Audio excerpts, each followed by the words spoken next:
एक इंसान है, उसने उसको गोली मार दी। यहाँ पे उसने बोला कि ये शायद मुस्लिम ही है, उसने उसको गोली मार दी। नहीं आप टेंशन मत लो। अब बेटा आप यहाँ पे रहो, हम साथ में। मैडम ये जो भीड़ साहब है प्रेसिडेंट, आप टेंशन मत लो। मेरे बेटे का बच्चा लो। हम बचा देगा, कोई बात नहीं। प्लीज भगवान के लिए बचा लो। जब समझ वही क्या है। ठीक है हम बचा देंगे, आप टेंशन मत लो। मैं आ रहा हूँ। मैं कहाँ पे आपका ये हस्बैंड? क्या हुआ इसको, क्या हुआ? Okay, don't worry. You okay? You need a water, sir?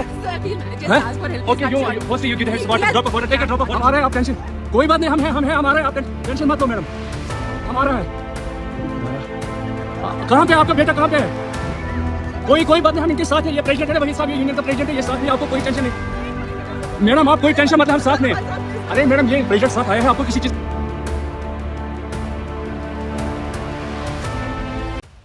देश भर में गम का माहौल है। दिल बैठा है, आंखें नम हैं। ना जाति पूछी, ना देश पूछा, और ना ही पूछी बोली और भाषा। पूछा तो सिर्फ एक सवाल, कलमा पढ़ के सुनाओ। यहाँ तक कि कन्फर्म करने के लिए पैंट उतारने को तक बोला, और इसके बाद गोलियों से छलनी कर दी छाती। बीते दिन यानी 22 अप्रैल 2025 को दोपहर करीबन 2:30 बजे पहलगाम की वादियों में मौसम खुशगवार। बाइसरन की हरी भरी घाटियाँ, जिन्हें मिनी स्विट्ज़रलैंड भी कहा जाता है, पर्यटकों से भरा था। हंसी ठिठोली, सेल्फी और बच्चे घुड़सवारी का मज़ा ले रहे थे। तभी कुछ ऐसा होता है कि पल भर में सब कुछ बदल जाता है। गोलियों की गूंज, चारों तरफ अफरा तफरी और खूनी मंजर।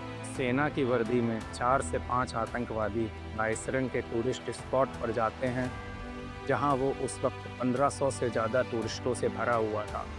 उन्होंने खुद को पुलिस वाला बताकर लोगों से नाम पूछे और फिर अचानक AK-47 जैसे घातक हथियारों से गोलियों की बौछार कर दी। चश्मदीदों ने बताया कि उनसे कलमा पढ़ने को कहा गया, और जो नहीं पढ़ पाया और उसे गोली मार दी। आतंकियों ने 25 से ज़्यादा लोगों को मौत के घाट उतार दिया और दर्जनों लोग घायल हुए। इस खून खराबे की जिम्मेदारी ली है TRF ने। नाम नया है लेकिन नीयत वही पुरानी, लश्कर-ए-तैयबा वाली। TRF असल में वही जहरीले चेहरे हैं जो पाकिस्तान में बैठकर कश्मीर की हवा में आए दिन जहर घोलते रहते हैं। इस पूरे हमले का मास्टरमाइंड है सैफुल्ला कसूरी उर्फ खालिद, एक कायर जो पाकिस्तान के गुंजारवाल में बैठकर मासूमों की जान ले रहा है। उसका एजेंडा है बाहर से आ रहे लोगों को डेमोग्राफिक खतरा बताकर मौत के घाट उतारना। मतलब साफ है, जो कश्मीर को गले लगाना चाहता है, जो यहाँ की वादियों में सुकून ढूंढने आ रहा है, वो इन आतंकवादियों के लिए सबसे बड़ा गुनहगार है। ये हमला ऐसे वक्त हुआ जब कश्मीर में टूरिज़्म दोबारा तेज़ी से लौट रहा था। कुछ ही हफ्तों में अमरनाथ यात्रा भी शुरू होने वाली थी, यानी एक रणनीतिक समय, क्योंकि टूरिज़्म घाटी की अर्थव्यवस्था की रीढ़ है।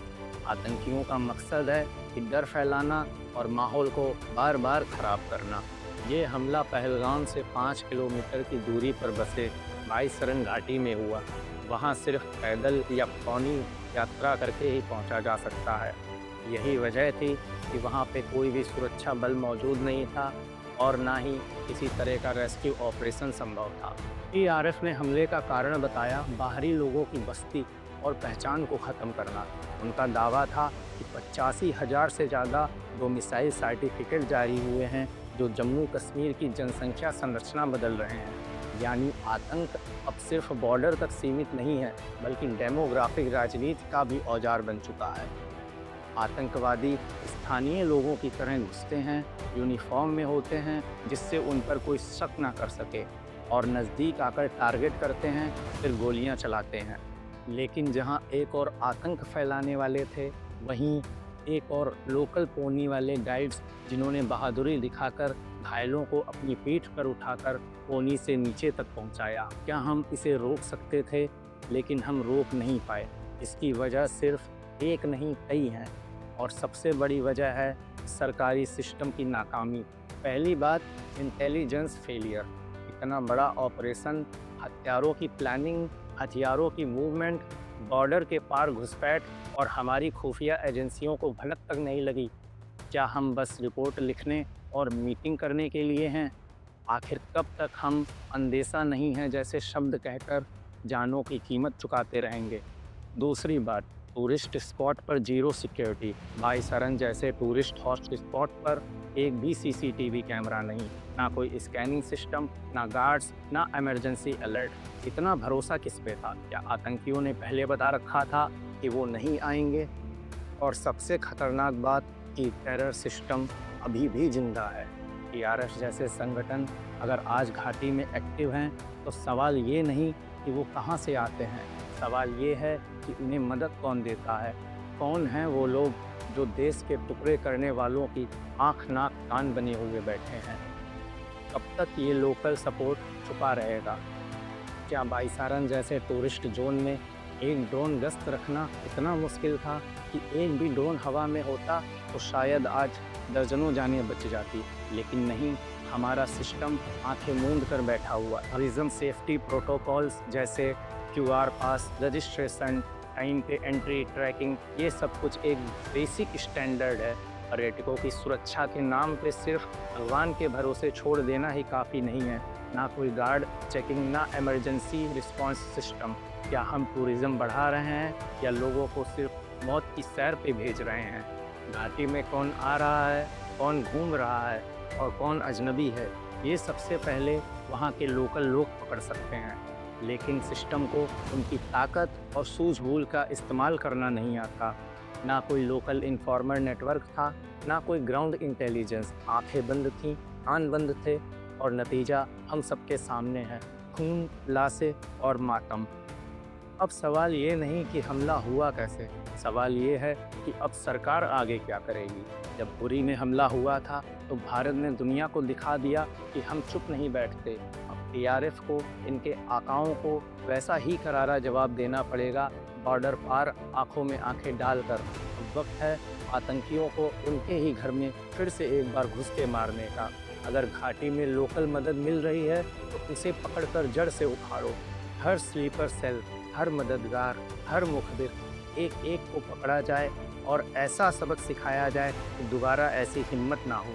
यह लड़ाई सिर्फ बाहर के आतंकियों से नहीं है, अंदर छुपे गद्दारों से भी है। जहां सबसे ज़्यादा लोग आते जाते हैं वहां सुरक्षा सबसे ज़्यादा होनी चाहिए। हर घाटी, हर पॉइंट पर सीसीटीवी, सिक्योरिटी टीम, ड्रोन की निगरानी और इमरजेंसी अलर्ट जैसे सिस्टम होने चाहिए। सेल्फी जोन को डेथ जोन मत बनने दे। गाइड्स, होने वाले, दुकानदार, यही लोग हैं जो रोज़ उन इलाकों में रहते हैं। इनके पास आँखें हैं, कान है, बस ज़रूरत है तो उनको बस सिस्टम से जोड़ने के लिए।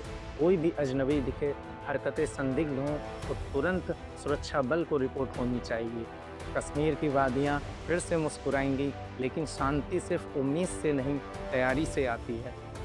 जिन लोगों ने बाईसरन में अपनों को खोया है, हम और आप उनका दर्द बयां नहीं कर सकते, और हमारा ये फ़र्ज़ बनता है कि ऐसा फिर कभी ना हो। अगर आप चाहते हैं कि हम आपके लिए ऐसे गहराई और तथ्य वाले वीडियो लाते रहें तो हमारे चैनल को लाइक करें, कमेंट करें और सब्सक्राइब करें, क्योंकि सवाल पूछना ही ज़रूरी नहीं, उनका जवाब ढूंढना भी बहुत ज़रूरी है।